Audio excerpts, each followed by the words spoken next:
ಚಿನ್ನಸ್ವಾಮಿ ಸ್ಟೇಡಿಯಂಗೆ ಆಗಮಿಸಿದಂತ ಗೃಹ ಸಚಿವ ಪರಮೇಶ್ವರ್ ಅಲ್ಲಿ ಹಿರಿಯ ಪೊಲೀಸ್ ಅಧಿಕಾರಿಗಳೊಂದಿಗೆ ಚರ್ಚೆ ಮಾಡ್ತಾ ಇದ್ದಾರೆ. ಸ್ಥಳ ಪರೀಕ್ಷೆ ಕೂಡ ಮಾಡ್ತಾ ಇದ್ದಾರೆ. ಅಲ್ಲಿ ಏನಾಗಿದೆ ಘಟನೆ ಬಗ್ಗೆ ಇನ್ನಷ್ಟು ವಿವರವನ್ನ ತೆಗೆದುಕೊಳ್ತಾ ಇದ್ದಾರೆ. ಚಿನ್ನಸ್ವಾಮಿ ಸ್ಟೇಡಿಯಂನಲ್ಲಿ ಗೃಹ ಸಚಿವ ಪರಮೇಶ್ವರ್ ಪೊಲೀಸ್ ಅಧಿಕಾರಿಗಳ ಜೊತೆಗೆ ಮಾತುಕತೆಯನ್ನು ಮಾಡ್ತಾ ಇದ್ದಾರೆ ಅನ್ನುವಂಥ ಮಾಹಿತಿ ಲಭ್ಯವಾಗ್ತಾ ಇದೆ.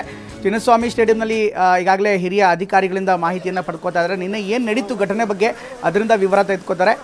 ಅದರ ಗೇಟ್ಸ್ಗಳಿರ್ಬೋದು, ಪ್ರಮುಖವಾಗಿ ಚಿನ್ನಸ್ವಾಮಿ ಸ್ಟೇಡಿಯಂನ ಪ್ರಮುಖ ಗೇಟ್, ಅದೇ ರೀತಿ ಗೇಟ್ ನಂಬರ್ 17, 12, 11 ಈ ಭಾಗದಲ್ಲಿ ಹೆಚ್ಚಿನ ಸಮಸ್ಯೆಗಳಾಗಿತ್ತು. ಕೆಲವೊಂದು ಕಡೆಗೆ ಈ ಸ್ಲ್ಯಾಬ್ ಕೂಡ, ಕಾಂಕ್ರೀಟ್ ಸ್ಲ್ಯಾಬ್ ಕೂಡ ಕುಸಿದು ಬಿದ್ದಿತ್ತು. ಅದೆಲ್ಲವನ್ನೂ ಕೂಡ ಪರಿಶೀಲನೆ ಮಾಡ್ತಾ ಇದ್ದಾರೆ.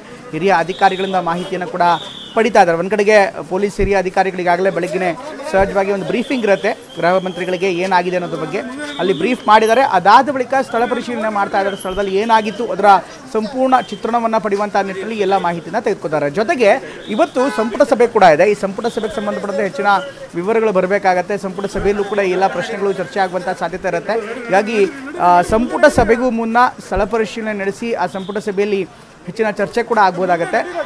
ಆ ಸಂದರ್ಭದಲ್ಲಿ ಸೂಕ್ತ ಮಾಹಿತಿಯೊಂದಿಗೆ ಸಂಪುಟ ಸಭೆ ತೆರಳೋದಕ್ಕೆ ಮುಂದಾಗ್ತಾ ಇದ್ದಾರೆ. ನೋಡ್ತಾ ಇದ್ದಾರೆ ಪೊಲೀಸ್ ಕಮಿಷನರ್ ಸೇರಿದಂತೆ ಹಿರಿಯ ಅಧಿಕಾರಿಗಳು ಕೂಡ ಈಗಾಗಲೇ ಸ್ಥಳದಲ್ಲಿದ್ದಾರೆ. ಗೃಹ ಸಚಿವರಿಗೆ ಸಂಪೂರ್ಣ ವಿವರಣೆಯನ್ನು ಕೊಡ್ತಾ ಇದ್ದಾರೆ.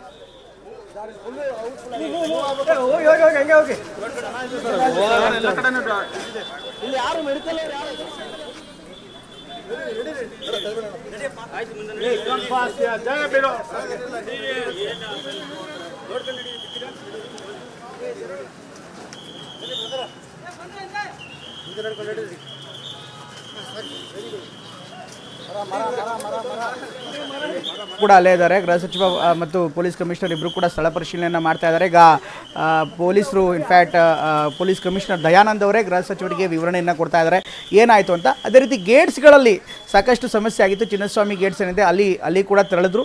ಅಲ್ಲೂ ಕೂಡ ಪರಿಶೀಲನೆ ಮಾಡ್ತಾ ಇದ್ದಾರೆ ಯಾವ್ಯಾವ ಗೇಟ್ಸಲ್ಲಿ ಏನೇನಾಗಿದೆ ಅಂತ ನೋಡ್ತಾ ಇದ್ದಾರೆ. ಪ್ರಮುಖವಾಗಿ ಚಿನ್ನಸ್ವಾಮಿ ಮೇನ್ ಗೇಟ್ ಒಂದಾದರೆ ಅದರ ಜೊತೆಗೆ ಪಕ್ಕದಲ್ಲಿದ್ದಂಥ 11 ಇರ್ಬೋದು, ಗೇಟ್ ನಂಬರ್ 11, ಗೇಟ್ ನಂಬರ್ 12 ಈ ಭಾಗದಲ್ಲೂ ಕೂಡ ಸಾಕಷ್ಟು ದೊಡ್ಡ ಸಮಸ್ಯೆ ಆಗಿತ್ತು.